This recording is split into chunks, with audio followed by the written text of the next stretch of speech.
반갑습니다. 성도 여러분. 오늘 말씀은 사무엘하 13장 23절부터 39절까지의 말씀입니다. 만 2년 후에 에브라임 곁 바알 하솔에서 압살롬이 양털을 깎는 일이 있음에 압살롬이 왕의 모든 아들을 청하고 압살롬이 왕께 나아가 말하되 이제 종에게 양털 깎는 일이 있사오니 청하건대 왕은 신하들을 데리시고 당신의 종과 함께 가사이다 하니, 만 2년이 지난 후에, 그러니까 2년 동안 압살롬이 복수의 기회를 철저히 준비하고 노리고 있었습니다. 그래서 때가 찼는데 양털 깎는 날을 디데이로 잡았습니다. 이 양털을 깎을 때는 큰 축제였습니다. 그래서 많은 사람들을 초청하고 먹고 마시고 즐기는 그런 시간을 가졌었는데, 그때 이 다윗의 왕자들, 즉 이복 형제들을 다 초청을 한 것입니다. 그때 이제 압살롬이 암논을 죽이려고 한 거죠. 그런데 압살롬이 워낙 머리가 좋은 사람이라 그렇게 하면은 이 다른 왕자들이 오겠습니까? 또 다윗이 허락해 주겠습니까? 그렇기 때문에 먼저 그 왕자들에게 초청장 보내고서 다윗 왕을 또 초청을 했습니다. 왕이시여, 신하들과 함께 오셔서 자리에 함께 해 주시옵소서, 이 자리를 빛내달라고 초청을 했더니 다윗 왕이 내가 신하들 데리고 거기까지 갈 필요가 있겠느냐 거부를 했습니다. 그 다음에 거부하니까 압살롬이 또 그럼 암논을 보내주십시오 이렇게 또 이야기를 했습니다. 그러면 아버지 입장에서, 왕의 입장에서 자기가 못 간다고 했는데 또 그 다음에 또 거부하면 이게 좀 불편하지 않습니까? 체면도 안 쓰고. 그러니까 이 약점을 노린 것입니다. 왕을 먼저 초청하고 그 다음에 암논을 초청하는 작전을 쓴 것입니다.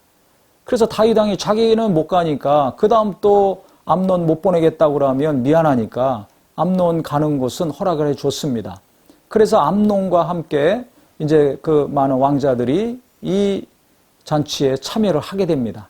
그때 압살롬이 자기 부하들에게 암논이 술을 먹고 이제 즐기고 마음의 경계를 다 풀고 이제 있으니까 시간도 2년이나 지났으니까 다 잊었겠죠.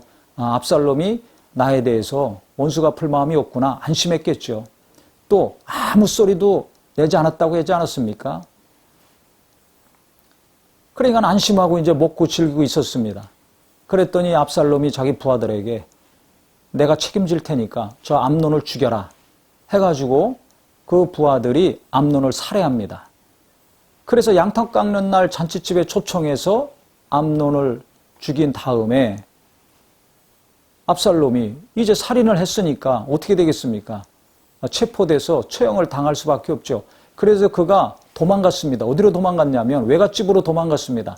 자기 어머니가 그술 왕의 딸이었기 때문에 이 그술 땅으로 도망간 것입니다. 그리고 나머지 왕자들은 압살롬이 암논을 죽인 것을 보고서 놀래가지고 각자 자기 노새를 타고 다 도망갔습니다.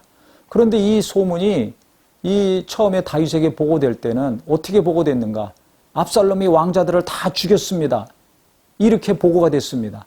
그래서 다윗이 너무 깜짝 놀래가지고 대성통곡을 하고 있었는데 그때 이 암논에게 간사하게 이야기해서 이 다말을 겁탈하게 하고 이 사단을 일으키게 했던 이 요나답이라는 사람이 있었죠.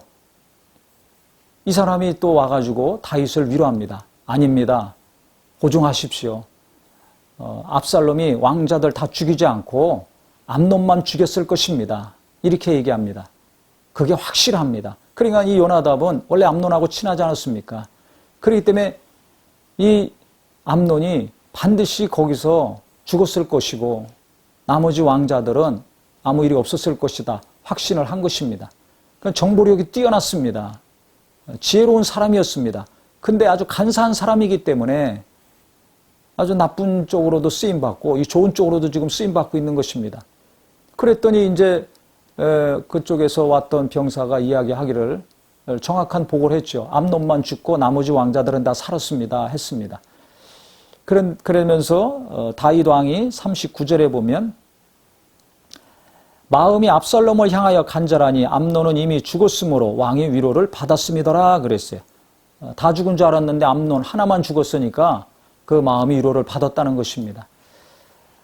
참, 이 어떻게 자식들 간에 이런 일이 벌어집니까? 가인이 아벨을 살인했죠. 지금 압살롬이 암논을 죽였습니다.